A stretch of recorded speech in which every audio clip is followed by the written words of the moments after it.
Bismillahirrahmanirrahim. Assalamualaikum warahmatullahi wabarakatuh. Perkenalkan kami dari kelompok 8. Pada video kali ini kami akan membawakan sebuah presentasi yang berjudul Contoh Lain Metode Perencanaan Perangkat Lunak yang merupakan lanjutan dari pemaparan materi kelompok 6.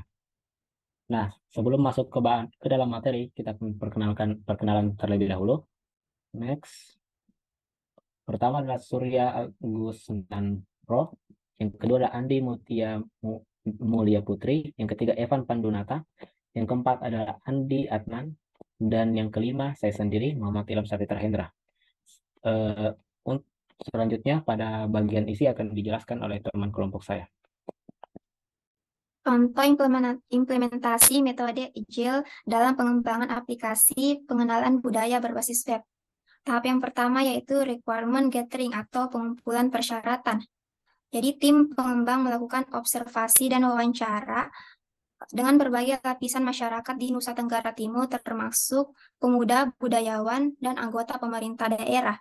Hasil pengumpulan persyaratan diorganisir dalam bentuk backlog, produk yang terperinci dengan estimasi prioritas berdasarkan tingkat kepentingan dan dampaknya terhadap pengguna. Tahap yang kedua yaitu desain.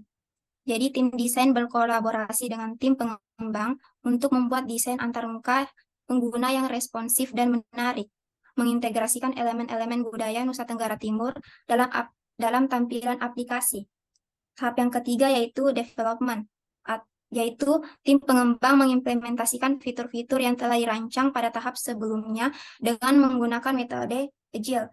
Jadi, tim pengembang membagi pekerjaan menjadi iterasi dengan periode singkat, biasanya 2 minggu, untuk meningkatkan transparansi dan fleksibilitas. Next. Tahap selanjutnya yaitu testing atau pengujian. Jadi tim pengembang melakukan pengujian untuk memastikan bahwa aplikasi berjalan dengan baik dan sesuai dengan spesifikasi yang telah ditentukan. Tahap yang kelima yaitu deployment atau penyediaan. Aplikasi dideploy ke berbagai lingkungan, termasuk pengujian, praproduksi, dan produksi dengan otomatisasi proses deployment yang ketat untuk meminimalkan risiko kesalahan manusia. Dan tahap yang terakhir yaitu review atau evaluasi. Jadi tim pengembang melakukan evaluasi kinerja aplikasi dan memperbaiki masalah yang ditemukan. Hal ini dilakukan secara teratur untuk meningkatkan produktivitas dan kualitas dari aplikasi.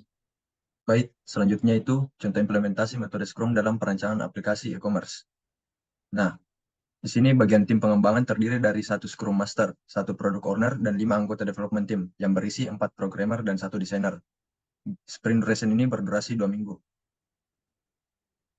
Selanjutnya, tahapan metode Scrum itu yang pertama pendefinisian produk atau produk backlog.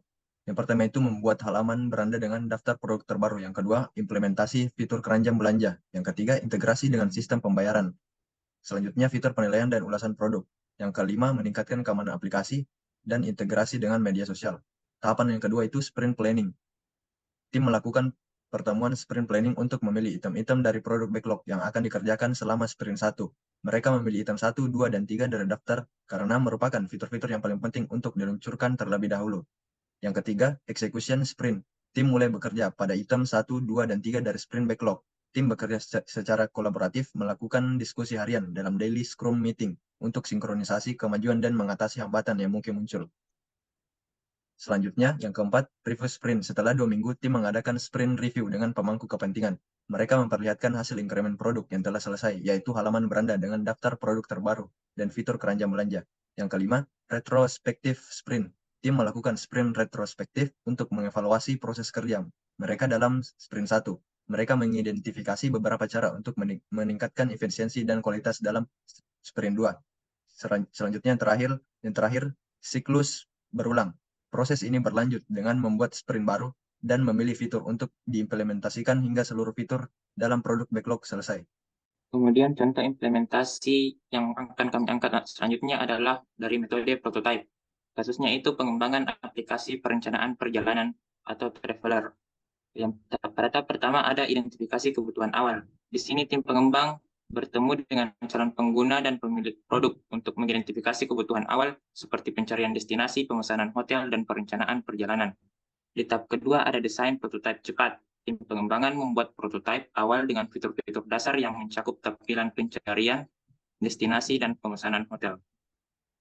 Prototipe ini tidak memiliki semua fitur yang diinginkan, tetapi cukup untuk memberikan gambaran kasar tentang aplikasi. Pada tahap ketiga, pengujian prototipe. Calon pengguna memiliki akses ke prototipe dan dapat menggunakannya untuk mencari destinasi dan mencoba fitur pencarian hotel. Mereka memberikan umpan balik tentang antarmuka pengguna dan kemudahan penggunaan. Yang keempat ada iterasi prototipe. Berdasarkan umpan balik dari calon pengguna, tim pengembangan membuat perbaikan pada prototipe awal. Mereka dapat menambahkan fitur tambahan seperti peta interaktif dan mengganti desain yang kurang memadai. Presentasi prototipe. Yang kelima ada presentasi prototipe. Prototipe yang telah diperbaiki disajikan kepada pemilik produk dan stakeholder untuk mendapatkan persetujuan dan pemahaman yang lebih baik tentang apa yang akan dikembangkan selanjutnya. Yang keenam ada pengembangan lanjutan. Setelah mendapatkan persetujuan, tim pengembangan melanjutkan untuk mengembangkan aplikasi berdasarkan prototipe sebagai panduan. Mereka dapat menambahkan fitur-fitur yang lebih kompleks dan memperbaiki kinerja. Dan yang ketujuh ada pengujian lanjutan. Pengujian dilakukan pada aplikasi yang lebih lengkap, termasuk pengujian integrasi dan uji coba fungsionalitas yang lebih mendalam. Yang ke-8 ada implementasi produk. Setelah aplikasi dianggap siap, itu diimplementasikan dalam lingkungan produksi dan tersedia untuk pengguna akhir. Oke, itu adalah 3 dari contoh implementasi metode penerapan perancangan perangkat lunak. Selanjutnya kita akan masuk pada kesimpulan. Dalam kesimpulan, penggunaan metode Agile, Scrum, dan Prototype dan pengembangan perangkat lunak sangat bergantung pada konteks dan tujuan proyek. Agile memberikan kerangka kerja yang luas dan adaptif, sementara Scrum memberikan struktur dan ritme kerja yang teratur. Sementara Prototype fokus pada pengujian dan validasi desain sebelum pengembangan penuh dimulai. Kombinasi atau penerapan metode ini dapat membantu tim pengembangan mencapai tujuan proyek dengan lebih efisien dan efektif sesuai dengan kebutuhan spesifik proyek dan stakeholder. Sekian dari kelompok kami. Assalamualaikum warahmatullahi wabarakatuh.